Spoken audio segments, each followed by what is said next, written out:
Así que le pido que oremos. Quizás note a algunos de nuestros hermanos ausentes, y es porque el Señor regaló a nuestra iglesia, como en otros años, participar en el retiro de pareja, que la iglesia hermana Oasis también celebra. Y es tanto el mover que Dios ha tenido con los matrimonios, que fue necesario usar 2 fines de semana. Así que vamos a orar por el pastor Juan José, no está entre nosotros porque está ministrando con ellos. Estuvo también el fin de semana pasado y fue un buen tiempo. De modo que el Señor siga trabajando con los matrimonios y sobre todo que le permita a ellos retornar con bien para entrar al laboratorio. Allí tenían la teoría. Una vez entonces terminamos de escuchar al Señor, llega la práctica, lo que nosotros llamamos en el contexto universitario el laboratorio. Es decir, me dijeron el qué, ahora vamos con el cómo. Así que oramos por ellos y también oramos por los amigos que nos visitan y le damos la bienvenida y qué bueno que estén con nosotros. Y algunos de los que nos visitan pensarán, ¿y por qué van a orar por mí? Porque lo mejor de este lugar es Cristo. Y queremos que no solamente lo puedan escuchar, sino que también ustedes se lo lleven, se vayan con Él en ustedes. Así que oramos en este sentido y posteriormente iniciamos entonces la exposición de la palabra. Oh Padre bueno, tú has prometido que todos aquellos que te pidan con fe, tú le has de responder. Y nosotros, tu pueblo, nos hemos reunido aquí. Y esta es nuestra fe, que todas las veces que tu palabra ha sido expuesta, nuestros corazones han sido transformados. Y queremos que pase igual, no solo entre nosotros que nos reunimos en este edificio, sino también entre nuestros hermanos de diferente iglesia, de diferente nación, que se encuentran, Señor, en el retiro de pareja, oh Dios, que ha organizado la iglesia Oasis. Gracias por el pastor Juan José, porque lo has utilizado como un siervo eficaz para llevar tu palabra. Y te pedimos que una vez más tú lo utilices junto con Marcos Peña, para que ambos sean instrumentos, oh Señor, de transformación a nuestros matrimonios. Te pedimos que le traiga a ellos con bien cuando retornen y que nosotros, al igual que ellos, también seamos impactados por tu palabra. Y es por esa razón, Señor, que te pido de manera especial por mí. Tú conoces mis debilidades, oh Señor, y esto es lo que quiero rogarte, que una vez más tú hagas el milagro de usar hombres débiles para llevar tu palabra. Que tu pueblo no solamente escuche con atención, sino que mis labios sean fieles a tu palabra, que no me aparte de allí. Oh Dios, estorba toda palabra que pueda venir, oh Señor, de sabiduría humana, de tal manera que solamente quede expuesto a Cristo y a este crucificado. Te rogamos también por los amigos que nos visitan. Estamos, oh Señor, felices de tenerles aquí. No solamente a los que se encuentran presencial, sino a algunos que a la distancia escucha, oh Dios, la exposición de tu palabra. Porque tú has dispuesto traer salvación a los hombres y lo has dispuesto por la predicación de tu palabra. Que para ellos hoy sea día de salvación. Te lo rogamos en el nombre de Cristo. Amén. El texto para la mañana de hoy se encuentra en la carta que Pablo escribe a la iglesia en Éfeso, Efesios capítulo 4, y vamos a leer el verso 30. Aunque ese va a ser nuestro texto guía, nos vamos a mover entre los versos que le anteceden al 30, del 25 hasta el 29, y también los posteriores del 31 al 32. Pero le pido que me acompañe a leer Efesios capítulo 4, verso 30. Un poco del contexto: el apóstol Pablo escribe esta carta a la iglesia en Éfesos. Y si notamos, esta carta de 6 capítulos dedica 3 de ellos a mostrarle a la iglesia las grandes cosas que Dios ha hecho con ellos. Y en consecuencia, en los versos siguientes, del 4 en adelante, más bien los capítulos siguientes, entonces le muestra cómo ellos pueden disfrutar de todas esas bendiciones que el Señor compró en los lugares celestiales para nosotros. Así que, con esto en mente, leemos en el capítulo 4, verso 30, la palabra del apóstol a la iglesia en Éfeso, que también es para nosotros en el día de hoy. Y no entristezcáis al Espíritu Santo, por el cual fuisteis sellados para el día de la redención. Tal como hemos dicho, este verso vamos a ver su significado tomando en cuenta el contexto. Al leer es evidente que hay dos ideas aquí principales. La primera, vemos que la persona del Espíritu Santo tiene una reacción al vernos a nosotros. Puede llenarse de gozo, pero también puede entristecerse. Así que hay una exhortación aquí y el apóstol le dice, no hagan lo contrario, no lo vayan a entristecer. ¿Qué es lo que se espera entonces? Que Dios se agrade de ver su obra en cada uno de nosotros. Y la pregunta es, ¿por qué no entristecerlo?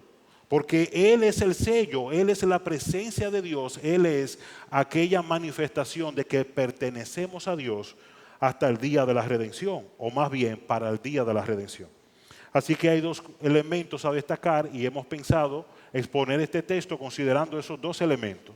Primero, la persona del Espíritu Santo. Y cuando hablamos de persona, no es como que Dios tomó de nosotros. Por el contrario, nosotros hemos tomado de Dios. Así que hemos sido hechos a su imagen conforme a su semejanza. Si podemos llamarnos personas que tenemos voluntad, tenemos intelecto y tenemos emociones, es porque de Dios proviene. No es como que Dios tomó de nosotros, es que nosotros hemos tomado de Él. Así que vamos en el primer punto a hablar un poco sobre la persona del Espíritu Santo y su reacción en este contexto.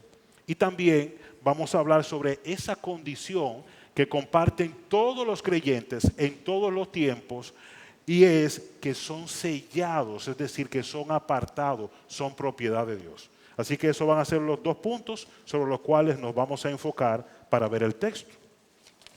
A seguidas, aunque no es el orden, vamos primero a empezar con lo que Cristo ha hecho en nosotros, por ende lo que somos, y luego entonces vamos a hablar sobre la persona del Espíritu Santo y cómo reacciona cuando ve la obra de Cristo en nosotros.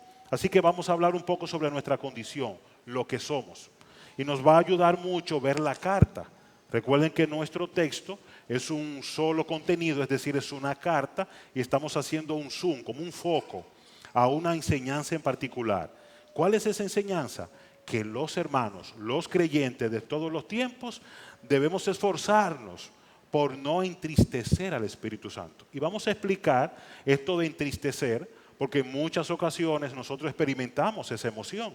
A veces estamos tristes porque queremos y no podemos. Ese no es el entristecer del texto. No es que el Espíritu Santo está lidiando con impotencia al no poder lograr la obra. No es esa la idea detrás de las palabras del apóstol Pablo. Muchas veces nos entristecemos porque perdemos algo muy valioso y que para nosotros en cierto modo nos definía o nos distinguía. Tampoco es esa la idea de la tristeza aquí. No sé si soy yo, pero escucho como un tum tum. Me voy a quitar el saco para hacer una prueba, no sea que esté provocando interferencia.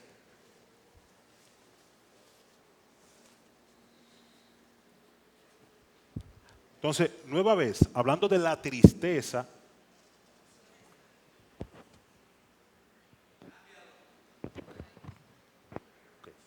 nueva vez, está un poco lejos. Sí, 1, 2, ok, parece que sí, que ahí va bien. Vamos a continuar entonces. Si nueva vez se presenta, como dice el chavo, la 3 es la vencida, lo cambiamos. Entonces, hablando de la tristeza, hay que cambiarlo.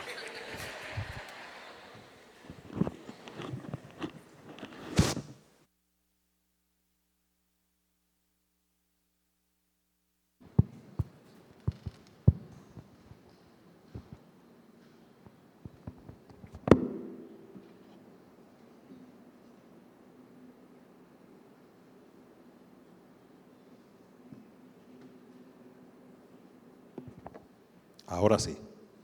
Hablando de la tristeza, no es la tristeza como regularmente la experimentamos nosotros, aunque nos ha tocado experimentar este tipo de tristeza. Se la voy a describir y usted me dice, levantando la mano, si le ha tocado.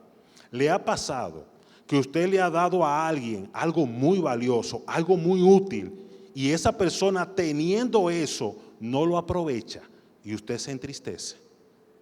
A mí me ha pasado. Bueno, hay como unos 6 que le ha sucedido eso. Algo similar es lo que el apóstol aquí está tratando de transmitir al señalar que el Espíritu de Dios ha hecho tantas cosas por nosotros que resistirle, el no aprovecharla, provoca tristeza en él. Así que el ver el Espíritu de Dios entristecido es una expresión de la emoción de Dios al observar que nosotros, en lugar de aprovechar las grandes cosas que Él ha hecho, las resistimos o no somos diligentes en ello. Y alguno pensará, ¿y qué fue lo que hizo Dios por la iglesia? ¿Qué fue lo que hizo Dios por ti? ¿Qué hizo por mí? El apóstol en la carta da una breve descripción de las cosas que Dios ha hecho. Así que yo te pido que en tu Biblia, juntos, veamos algunos versos. Lo vamos a hacer un poco rápido. Y es en la misma carta, no nos vamos a mover de ahí, de modo que vamos al capítulo 1 de la carta que Pablo escribe a la iglesia en Éfesos. Y en el verso número 4,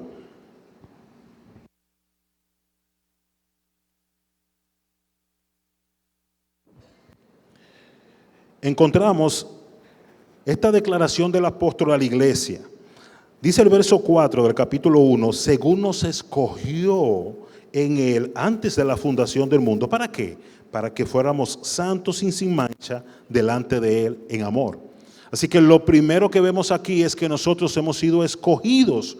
Y eso sucedió antes de que yo naciese. De hecho, antes de que el mundo fuese hecho. Si yo tomo conciencia de esa obra de Dios a través del Espíritu en mi vida, debo regocijarme. Pero no solamente nos escogió. Muévase conmigo, vamos en ese mismo capítulo, pero al verso número 13. Dice, en Él también, estoy en el verso 13, capítulo 1, en Él también vosotros, después de escuchar el mensaje de la verdad, el evangelio de vuestra salvación, y habiendo creído, fuisteis sellados en Él con el Espíritu Santo de la promesa. Así que al escuchar el evangelio de Dios, ya Dios había dispuesto desde la eternidad que nos iba a escoger, nos iba a llamar. ¿Cómo lo hizo? A través de la exposición del evangelio. Y nosotros respondiendo en fe, Dios dijo, propiedad mía, pertenece a mi familia. Y fuimos sellados con su Santo Espíritu. Pero no solamente fuimos sellados, sino que también hemos sido insertados en la iglesia. Esto es el cuerpo de Cristo. El verso 22, en ese mismo capítulo 1, entonces nos ayuda a observarlo con claridad. Verso 22, capítulo 1, y todo sometió bajo sus pies, y a Él lo dio por cabeza sobre todas las cosas, dice, a la iglesia. Así que la iglesia es ¿qué? El cuerpo de Cristo. Y ese cuerpo de Cristo, formado por ti y por mí, Dios desde la eternidad lo pensó para esto, para que nosotros diéramos gloria a su nombre. Él nos llamó por amor para que fuéramos entonces santos y sin mancha. Pero sabemos que eso requiere que antes se concilie el hombre con Dios. Y es por esta razón que el apóstol en el capítulo 2, verso 16, habla sobre eso que costó para que tú y yo hoy fuéramos pueblo. Capítulo 2, verso 16. Dice la Escritura, y para reconciliar con Dios a los dos en un cuerpo por medio de la cruz, habiendo dado muerte en ella a la enemistad. Así que yo lo que estoy tratando de hacer durante estos minutos es que nosotros podamos tener en mente lo mismo que tenía la iglesia en Éfeso. Cuando el apóstol le escribe, empieza a decir en los 3 primeros capítulos, miren lo que ustedes son, miren lo que Dios ha hecho con ustedes. Por tal razón, no entristezcan al Espíritu Santo en la manera en la como ustedes se tratan. ¿Pueden darse cuenta? Todo esto indica que yo era algo y que ahora soy otra cosa. Entonces, yo estaba como antes. Yo estaba perdido en mis delitos y pecados. ¿Y qué hizo Dios? Me salvó. Y por su salvación, hoy yo tengo una vida nueva. La pregunta es, ¿Él me salvó porque le pareció buena idea tener a Ramón dentro de su iglesia? No. Él me salvó por amor a su nombre. Yo no había nacido, yo no había hecho ni bien ni mal. Y antes de la fundación del mundo, ya Dios lo había pensado. Y lo pensó también para ti. Así que si hay una obra en la que hemos de gloriarnos, es en la obra de la cruz. No en la obra mía. No hay nada que yo haga, por más que me esfuerce, que me pueda hacer tan siquiera candidato a la salvación. Mucho menos merecedor de ella. Todo ha sido y será por la única y exclusiva obra de Dios en Cristo a través de la cruz. Por Él hemos sido reconciliados. Así que el apóstol Pablo sigue hablando y le dice, no solamente lo reconcilió a ustedes, sino que lo hizo con los judíos, que eran hijos de la promesa, y también con los gentiles. Los que estaban cerca de Dios y los que estaban lejos también fueron receptor de esa reconciliación, y eso trae un gran premio. Ayúdeme en el capítulo 3, verso número 6, y juntos yo le pido que pensemos en esto. Capítulo 3, verso número 6. Dice el apóstol Pablo, a saber qué, que los gentiles son coherederos y miembros del mismo cuerpo, participando igualmente de las promesas de Cristo Jesús mediante el Evangelio. Así que el cielo prometido a Abraham, también es el cielo prometido a ti y prometido a mí. Somos juntamente con Cristo coherederos. Hermano, ustedes están meditando en todo lo que Dios ha hecho. No es que te lo van a dar, es que ya tú lo tienes en Cristo. Y si yo pienso en todas esas cosas, entonces debe haber en mí una motivación más que suficiente para aprovecharlas. ¿Y cómo se aprovecha eso? Trayendo gozo al Espíritu, no entristeciéndolo. Yo sé que usted está pensando, pero que usted no ha dicho cómo que se entristece ni cómo que se le trae gozo. Te lo voy a compartir, pero una vez podamos entender lo que somos y lo que el Cristo ha hecho en nosotros, y por lo cual el Espíritu se entristece cuando no respondemos en consecuencia. Así que de manera breve, repito otra vez, tú y yo fuimos escogidos antes de haber hecho bien y mal. Dios nos declaró propiedad suya, haciendo de nosotros morada de su Espíritu. Nos insertó en un pueblo que hoy llamamos la iglesia.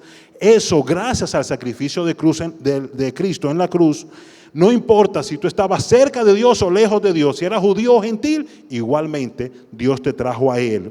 Y como ya he dicho, en el capítulo 4, en el verso número 4, vamos ahí, capítulo 4, verso número 4, Dios hizo entonces de ti y de mí la morada del Espíritu Santo. Cristo, cuando estaba en la tierra, dijo a sus discípulos, yo me voy a ir, pero yo no lo voy a dejar solo a ustedes. Es bueno, es necesario que yo me vaya. ¿Y para qué? Para que el Consolador venga a ustedes. Así que ese Consolador es el Espíritu Santo. Verso número 4 del capítulo 4 dice, hay un solo cuerpo y un solo espíritu. Así también vosotros fuisteis llamados en una misma esperanza de vuestra vocación. Así que Dios nos llama de las tinieblas a su luz admirable. ¿Y qué se espera de ver de ese llamado? Las virtudes de aquel que nos llamó. Así que nosotros podemos ver que Dios se acerca aún más. Él no está con nosotros, sino que Él está en nosotros a través de la persona del Espíritu Santo. Y ese es el mismo Espíritu Santo que reparte dones, que hace que el cuerpo funcione apropiadamente y que dispone que unos tengan una labor en el cuerpo distinta a los demás. Así que la diversidad, la variedad entre nosotros es buena. Dios la dispuso así. Y qué bueno que no todos son como Ramón, porque eso sería algo terrible. Necesitamos personas distintas. Dios en esa variedad nos hizo hermoso. Note el cuerpo, no es todo ojo, no es todo pie, no es todo mano. Esa diversidad lo hace especial, pero si hay algo que se destaca, es que el cuerpo entero responde a la cabeza. Vamos a ver este otro verso, en el mismo capítulo 4, el verso número 11. Y Él dio a algunos el ser apóstoles, a otros profetas, a otros evangelistas y a otros pastores y maestros. Ahí simplemente se habla de algunas de las dotaciones que el Espíritu dio para la edificación de la iglesia. Pero hay más dones que el Señor ha despachado a su iglesia, y todos esos dones vienen por la pura voluntad del Espíritu de Dios. Así que podemos darnos cuenta que Dios no solamente nos amó en la eternidad, sino que se ha acercado hasta ser morada en nosotros, y Él espera que cada día, así como el cuerpo funciona bien, también como iglesia podamos funcionar bien. Y ahora sí, vamos a entender qué es lo que provoca tristeza al espíritu y que también hoy día puede pasar en nosotros como iglesia. Y usted dirá, pastor, ¿y por qué usted habla como iglesia y no habla como individuo? Cada uno somos miembros. Esto se aplica de manera individual, pero tiene también una connotación congregacional o colectiva o común. Considere conmigo, y ahí sí le voy a pedir que vayamos al verso, estamos en el capítulo 4, Vamos a ir de manera específica al verso 25. Cuando leemos nos damos cuenta que el apóstol viene dando una conclusión. No olviden que el apóstol ha dicho todo lo que Dios ha hecho en nosotros, y lo último que él ha señalado es que nosotros no solamente somos la habitación de su Santo Espíritu, sino que también somos instrumentos del Espíritu para edificación de todo el cuerpo. Así que se espera, por tanto, capítulo 4, verso 25, que el viejo hombre desaparezca. ¿Cómo se hace eso? Dejando a un lado la falsedad, hablar verdad, cada cual con su prójimo. Y este es el argumento. ¿Y por qué? Porque somos miembros los unos de los otros. Usted puede apreciar el elemento corporativo, esa composición de una comunidad, de una iglesia. ¿Por qué yo debo hablar verdad? Porque cualquier falsedad entre ustedes y yo hace daño a toda la iglesia. Hace daño a todo el cuerpo de Cristo. Pero a su vez sigue avanzando. Verso número 26. Airaos, pero no pequéis. No se ponga el sol sobre vuestro enojo. De modo que hay cosas que son dignas de que nosotros nos indignemos. Pero eso no debe llevarnos a que el sol se ponga sobre nuestro enojo, o lo que es peor, que esa indignación nos lleve a pecar. Mis hermanos, es indignante que un funcionario público no ejerza bien su labor, pero eso no me autoriza a yo referirme a él de manera despectiva. ¿Pueden darse cuenta? Está bien que yo me indigne, porque es justo que ellos cumplan con la función que se les ha sido encomendada, pero eso no me da licencia a que yo hable de ellos de una manera ofensiva. Y disculpen la palabra, pero es muy feo y entristece al espíritu cuando nosotros nos referimos a las autoridades como tontos. Y estoy siendo muy generoso con el término. Hay otros más fuertes. Entonces, pueden darse cuenta cómo nuestro hablar, cómo nuestro trato entre los unos con los otros, y yo estoy tomando un ejemplo fuera de la iglesia, no estoy tomando un ejemplo de la iglesia. ¿Y por qué usted no toma un ejemplo de la iglesia? Porque no quisiera que por coincidencia algún hermano piense que yo me estoy refiriendo a él. Por eso no lo tomo de la iglesia. Pero sí yo puedo hablar de mí. Las veces que yo me he incomodado con un hermano, y lo que es peor, en esa incomodidad puede ser justa, el airarse no es el problema es cuando yo me paso de esa ira. Yo puedo estar incómodo con ese hermano, pero eso no me da licencia a yo destruir o calumniar al hermano. ¿De quién usted está hablando? De mí, de Ramón. Yo no estoy hablando de ustedes, yo estoy hablando de mí. Porque el apóstol, esta iglesia le está escribiendo y él ve que hay cosas que pueden entristecer al Espíritu de Dios. Entonces yo no voy a hablar verdad con los demás, claro que sí. Yo voy a hablar verdad con mi prójimo. Pero yo me voy a asegurar de que cuando yo hable esa verdad, yo lo haga de manera oportuna. Observe lo que dice el texto. Específicamente en el verso número 28, o más bien voy a moverme hasta el verso número 29 para ver lo oportuno de las palabras. No puedo hablar de verdad porque yo no tengo pelo en la lengua, yo no he visto a nadie con pelo en la lengua.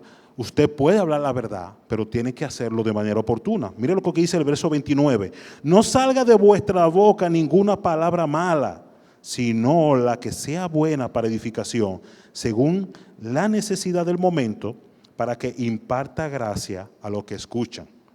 Así que la Escritura nos enseña a nosotros, si nosotros hemos entendido todo lo que Cristo ha hecho por cada uno de nosotros, es de esperar y tenemos que esforzarnos, hermanos, de que nuestro hablar lo hagamos con gracia. Eso implica que yo no solamente voy a ser cuidadoso con lo que digo, voy a asegurarme que voy a hablar la verdad. Es que a mí me dijeron tal cosa. Si usted no está seguro de eso, no lo tire para adelante. Asegúrese que eso sea cierto. Lo segundo, llévelo al oído conveniente, pero asegúrese que sea en el momento oportuno. Y lo tercero, y el mismo texto no lo muestra, cuando vamos específicamente al verso 32, dice que ese hablar debe ser amable, debe ser apropiado. Mis hermanos, yo no sé ustedes, pero yo tengo 45 años intentándolo y no lo he logrado. Pues dejemos esto, pastor. No, claro que no. Dios nos ha capacitado a ti y a mí para que eso sea posible. Pero no es en nuestras fuerzas. Esto no es un cambio de conducta. Esto es una transformación de nuestra mente que opera a través de la obra del Espíritu de Dios en nosotros. Y es por eso que cuando pensamos en cómo se manifiesta el Espíritu en nosotros, recordamos el fruto que se manifiesta en múltiples formas. Así que el fruto del Espíritu es amor. Yo no me imagino a alguien que ame a otro hablándole de una manera airada. Es paciente. Yo no me imagino una persona que tenga el Espíritu de Dios que se desespere. Ay, que yo no lo aguanto. Yo no sé por qué, pero él ha desarrollado la ciencia muy precisa de enojarme. No, mis amados hermanos. Si nos está pasando, roguemos a Dios que por su Espíritu haga que ese fruto se manifieste. Y que nosotros podamos entonces, en el momento oportuno, hablar esa verdad con el hermano y hacerlo de una manera amable. Que seamos movidos por el amor. ¿Y por qué? Porque de otra manera el Espíritu de Dios se entristece. Al ver que tenemos todas estas provisiones, que Dios nos ha transformado, es decir, nos ha sacado de las tinieblas a la luz, Él ha regenerado nuestra mente, Él nos ha hecho nacer de nuevo. Así que yo soy una nueva criatura. Eso de que es que yo he sido así toda la vida. No, amados hermanos. Si fuiste así toda la vida, te tengo buena noticia. Dios hace nueva todas las cosas. Y si no tiene, no te preocupes, que Él es abundante. Él tiene más que suficiente para darnos. Y es por eso que hoy compartimos su palabra. Porque a través de la palabra de Dios es que viene ese cambio, esa transformación. Es de adentro y se ve afuera. No se confunda. Bueno, yo lo que voy a hacer es que de aquí en adelante voy a hablar con amabilidad. Mis hermanos, hay que esforzarse, pero eso tiene que venir de adentro. Porque podemos caer en la trampa del conductismo y tratar de estar simulando lo que no somos. Y no es eso lo que Pablo está diciendo aquí. Pablo lo que está diciendo es, Dios ha hecho una obra en ti, ha hecho una obra en mí. Y por esa obra que Dios ha hecho, estamos capacitados para nosotros traer gozo.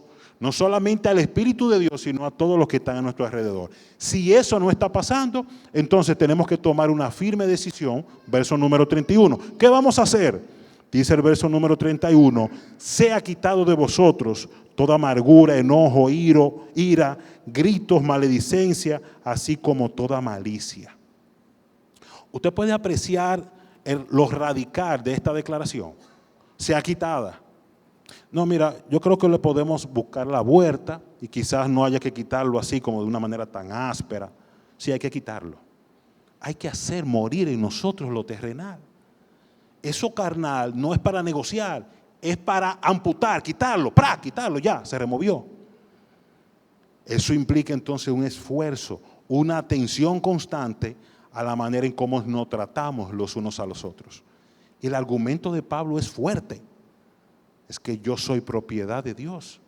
Yo he sido sellado para el día de la redención y se espera de que yo desde ya empiece a mostrar esas virtudes de Dios, que desde ya yo empiece a disfrutar de ese amor de Cristo en mí que se irradia hacia los demás. ¿Es fácil? No, no es fácil. Por eso es tan radical el trato en estos asuntos. ¿Y cómo lo vamos a hacer? Pidiéndole al Señor que nos ayude, que nos asista. Por eso está su Espíritu Santo. Jesús llama al Espíritu Santo consolador. Y el consuelo debe tener por lo menos dos cosas: ayuda y esperanza. Imagínense que una persona está pasando por una situación difícil y usted quiere consolarlo. Dele esperanza. Usted quiere consolarlo, dele una provisión, alguna ayuda para que sea eficaz. Ese es el Espíritu de Dios.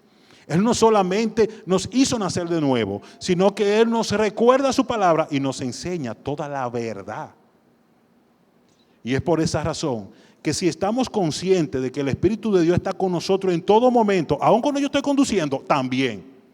O sea, que está montado en el carro, no, Él está contigo, dentro de ti. Porque algunos dicen, cuando usted pasa de 110, el Espíritu se baja. No, el Espíritu se queda ahí, pero se pone triste. Él no se baja del vehículo. El Espíritu no se le va al creyente, pero se entristece. Y esa tristeza es bueno, deseable. Señor, escucha esta petición, que la podamos sentir. Que nosotros también, como hijos de Dios, el Espíritu de Dios confirme a nuestro espíritu de que no andamos bien. Y que por esa razón, nosotros rápido vamos corriendo a la cruz. Oh Señor, hazme un hombre que al hablar sea oportuno.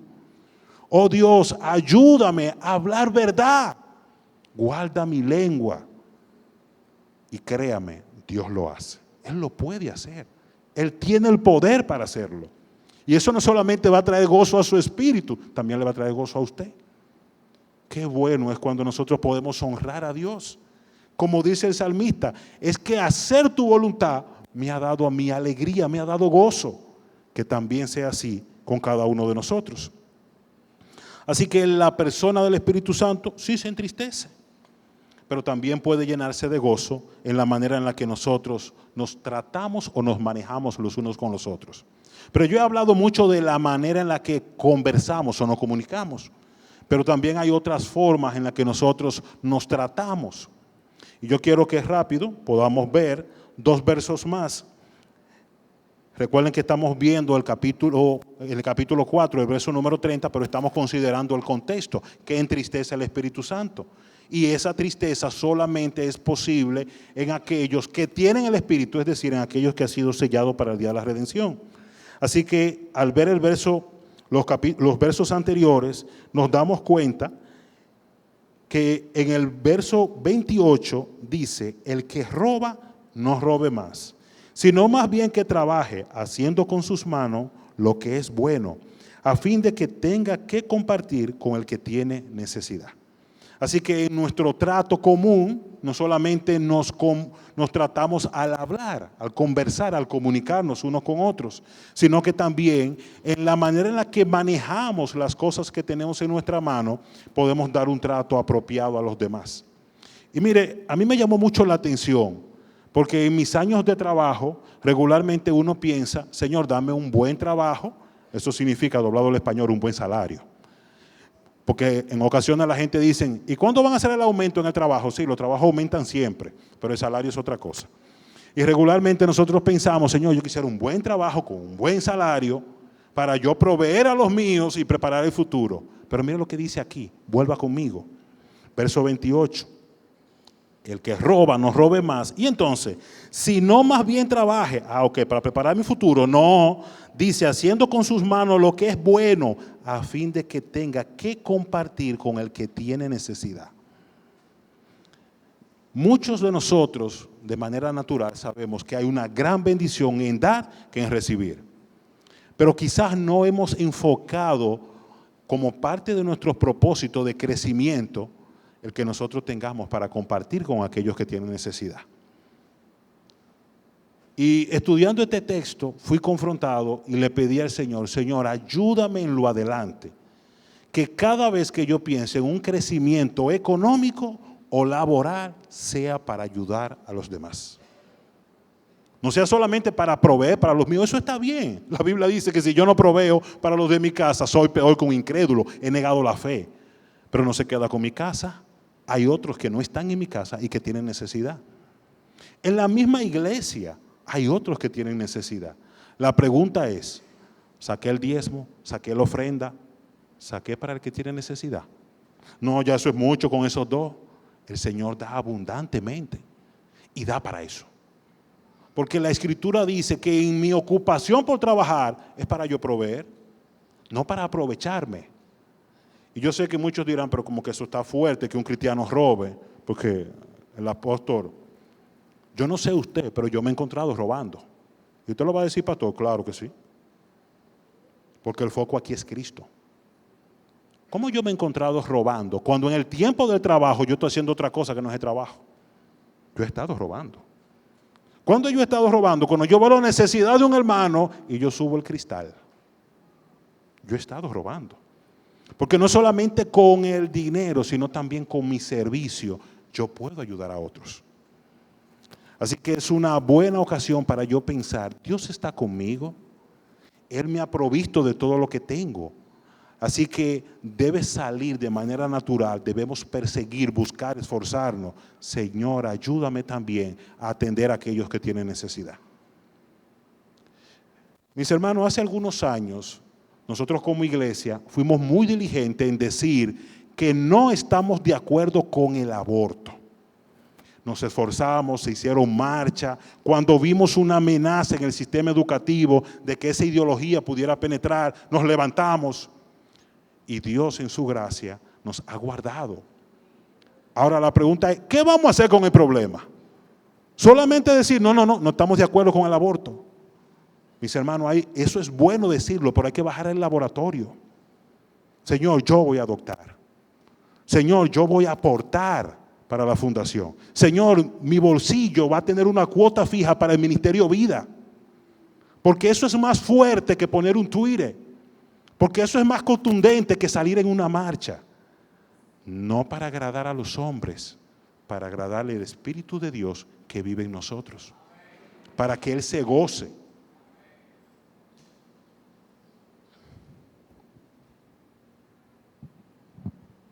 Que el Señor nos ayude. Hermano, hemos recibido demasiado. Y le abro mi corazón. Al ver estas cosas, me entristezco. Y le digo, Señor, he sido corto. Me ha faltado mucho. Pero a su vez me lleno de gozo. En saber que mi Dios perdona. En saber que mi Dios nos impulsa y nos ayuda. En saber que mi Dios todavía me agregó un día más para que sea diferente. Así que puede ser también con ustedes. Mis hermanos, yo no le estoy reprendiendo. Yo le estoy llamando la atención para que entren al gozo del Señor y se deleiten en Él. Yo sé que cuando una persona cumple años le decimos, mira, que el Señor te conceda los deseos de tu corazón. Pero eso es cuando nosotros nos deleitamos en sus deseos. Y mi deseo es en esta mañana que no olvidemos que el Espíritu de Dios está en nosotros y que Él está atento no solamente a cambiar nuestra manera de pensar, sino también nuestra manera de actuar, especialmente entre nosotros como iglesia. Y que una vez esas cosas empiecen a transformarse, no solamente lo vamos a experimentar como iglesia, sino que los de afuera dirán, en verdad, ellos han estado con Jesús. Porque nadie puede obrar y nadie puede actuar de una forma así si Cristo no está en él.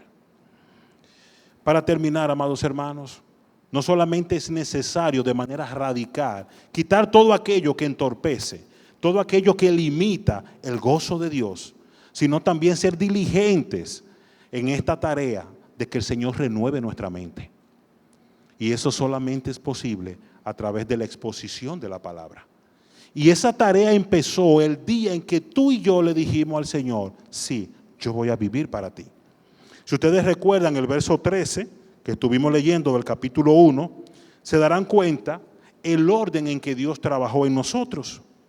En el verso número 13 del capítulo 1 dice, en Él también vosotros, habiendo oído la palabra de verdad, esa misma palabra que nos salvó, es la misma palabra que nos transforma, que nos renueva, que nos santifica. Así que al escuchar esa palabra, ¿qué sucedió? Nos llegó la buena noticia de que hay algo mejor. Hay algo mejor que yo coger el sueldo 13 para comprar lo que quiera. Es que yo poder usar el sueldo 13 para ayudar al necesitado. Hay algo mejor que yo decirle la verdad en su cara. Decírsela de manera amable y oportuna.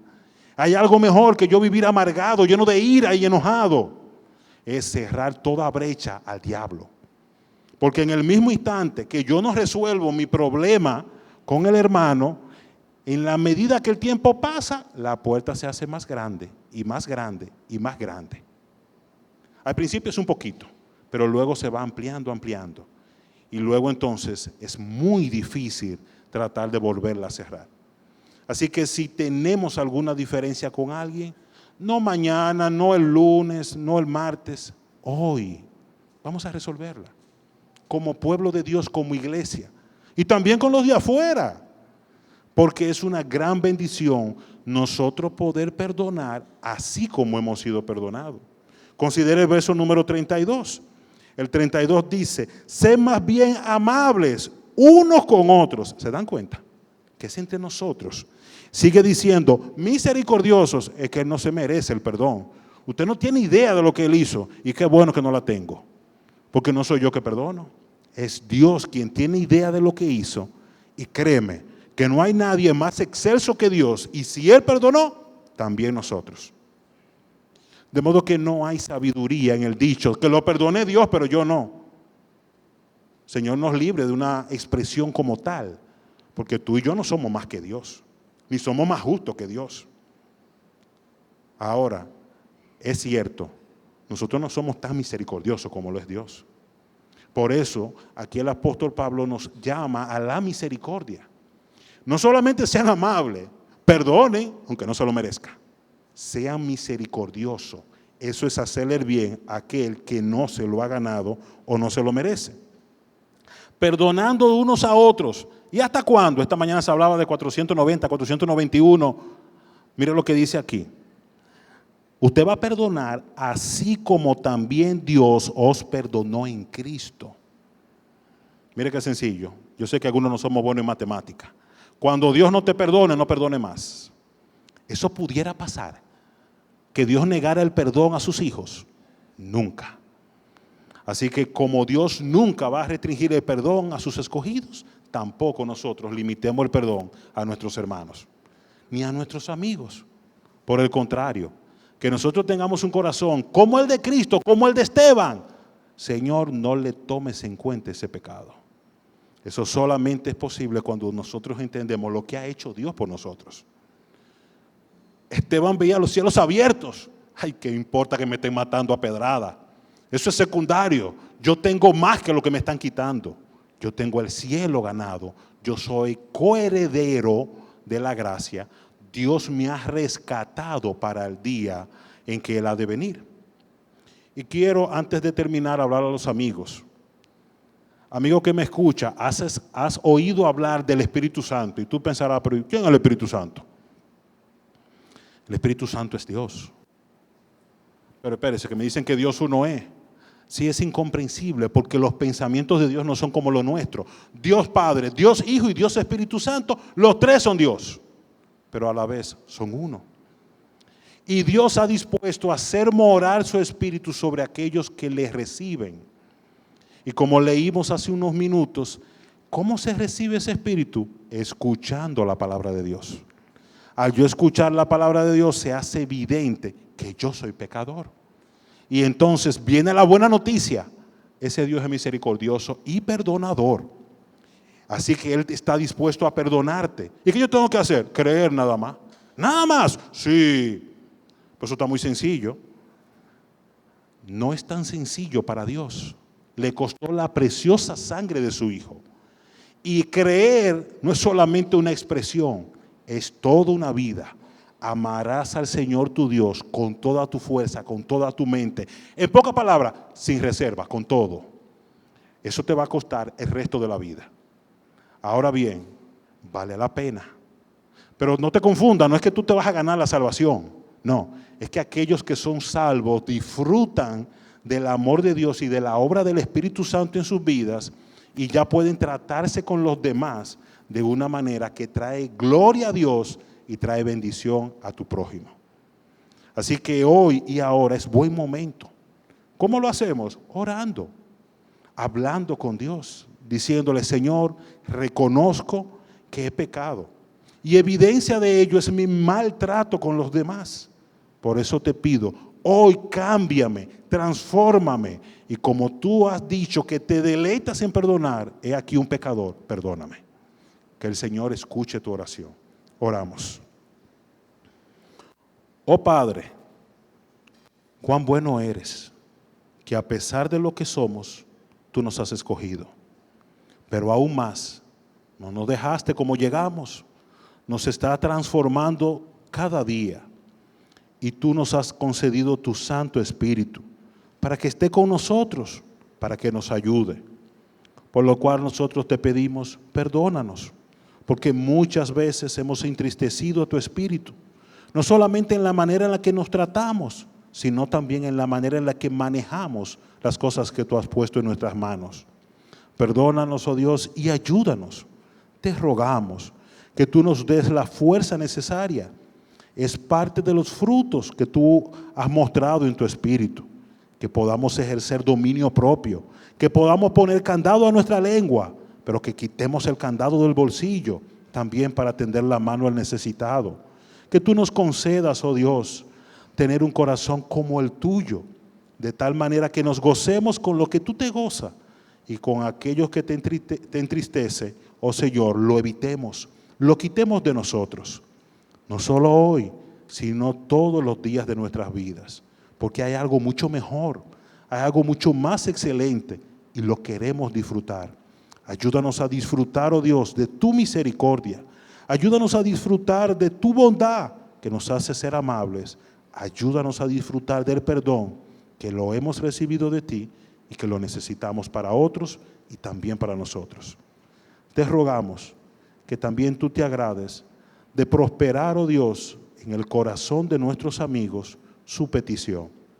Si ellos han expresado con sinceridad, oh Dios, te rogamos que una vez más tú salves y agregues a tu iglesia lo que tú has llamado desde la eternidad. Te pedimos estas cosas en el nombre de Cristo. Amén.